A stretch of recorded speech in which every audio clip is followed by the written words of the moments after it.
Good morning and welcome to our Kickstart right here on the Resilience Talk Network. My name is Jay Walther.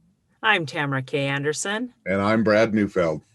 And we have a great new day for you. It's the beginning of a new week, and we've got a positive quote. And you're calling a Monday great, Jay? Why not? Why not? All right, let's get.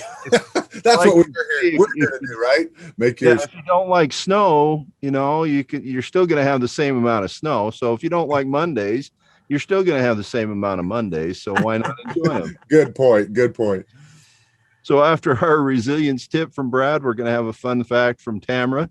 Our quote today is from Neil Gaiman. It says, fairy tales are more than true, not because they tell us that dragons exist, but because they tell us that dragons can be beaten. So yeah, we all have a lot of dragons in our lives, and we need to think about the fact that we so far have probably beaten 100% of those dragons in our lives. Yeah, to get to this point, that makes sense. Yeah, maybe we've gotten a little bloodied in our battle, but the good news is we can heal. But we've learned from those things, so absolutely. Oh wow.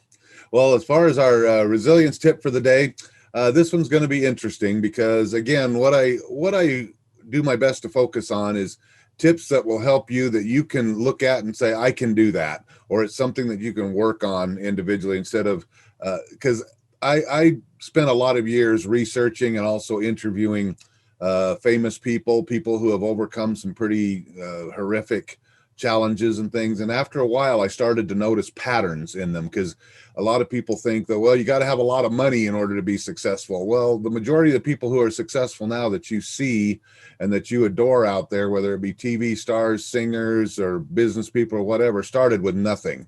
And they were able to turn their things around and get things moving the way that they wanted to.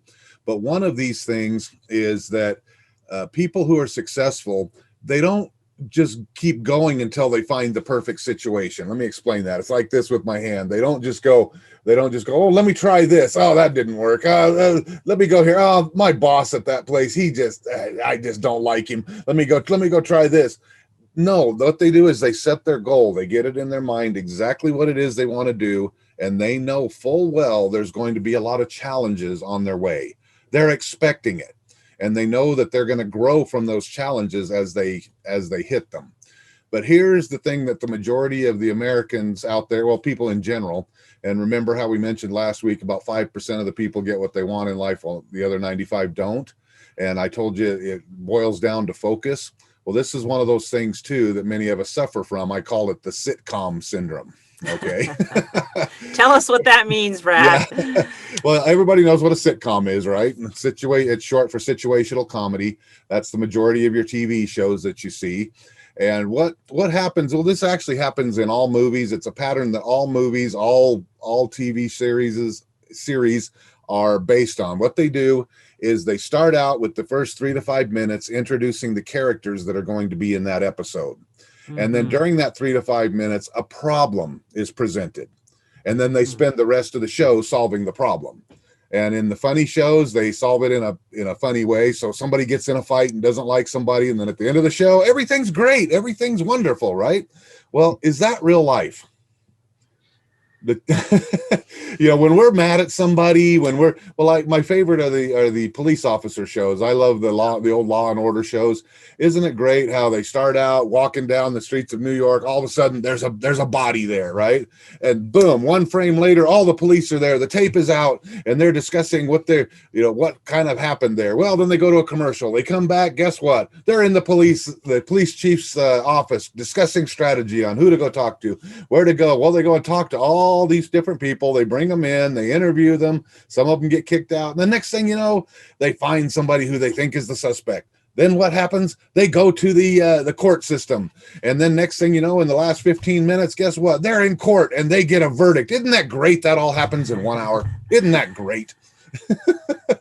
When the reality is that whole process will take 1 to 3 years for that to happen. Some of them have been, the Elizabeth Smart case took 7 years before they finally solved that. So, I mean, these things take time. But see, we get caught up in that. We're so used to this world getting things instantaneously. Although things, technology and everything has increased over the years, guess what? This path to success is still the same. It's the same as it's been for hundreds of years. It's going to take some time. You've got to get that sitcom syndrome out of your mind. If you go feel like I want to make amends with this one person that I'm not doing well with, and you go get up the guts to go see them and it doesn't go well, you don't give up. You just say, you know what? I needed to do that piece there. Let's let things settle. Then go back again. And you'll notice over time, things start to heal. And it's the same way with anything you do in life. There's some things you have to learn in order to become the thing you want to become. Does that make sense? Mm-hmm. And so what happens in the process is that you're going to go for it. It's not going to work out, but you're going to learn what works and what doesn't work. And you'll finally land on that thing that does. But anyway, be aware of the sitcom syndrome. If you're thinking, okay, this is going to happen overnight, it's not. I'm sorry to break your bubble. It's not. But if you take the time to do it right and learn what you need to learn, you will be successful. That's awesome. Thank you, Brad. All right, we're on to the fun fact of the day. Today, March 8th, is International Women's Day, and it's a global day celebrating the historical, cultural, and political achievements of women.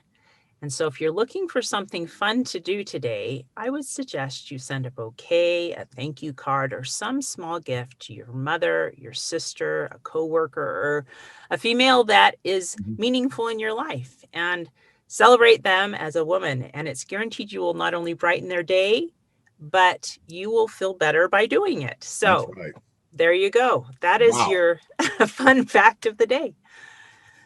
Well, I guess I'm going to have to get busy. I'll see if I can find a flower shop. Take one. Yeah, thanks, Tamara. No. Sorry, I know I'm adding things to your to-do list. No, it's good to know these things. But see, women can celebrate other women too. So it's not just the guys I'm putting that on, because I know that I have a lot of women mentors that have meant a lot to me in my life. And it's for everyone to celebrate, you know, people who have made a positive impact for good in their life. Mm-hmm. So. Okay. Thank you.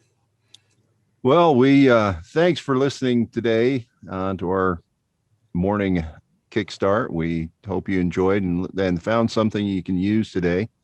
If you like hearing what we have to say, you can follow us on Facebook at the Resilience Talk Network, and on YouTube, listen to our daily podcasts and these morning Kickstarts. Make sure you subscribe on YouTube and hit that little bell so you get it's down here.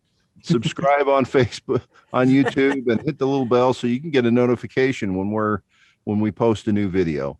And you can listen to us every day on our internet radio station at resiliencetalknetwork.com. That's resiliencetalknetwork.com, and we'd love to see you there.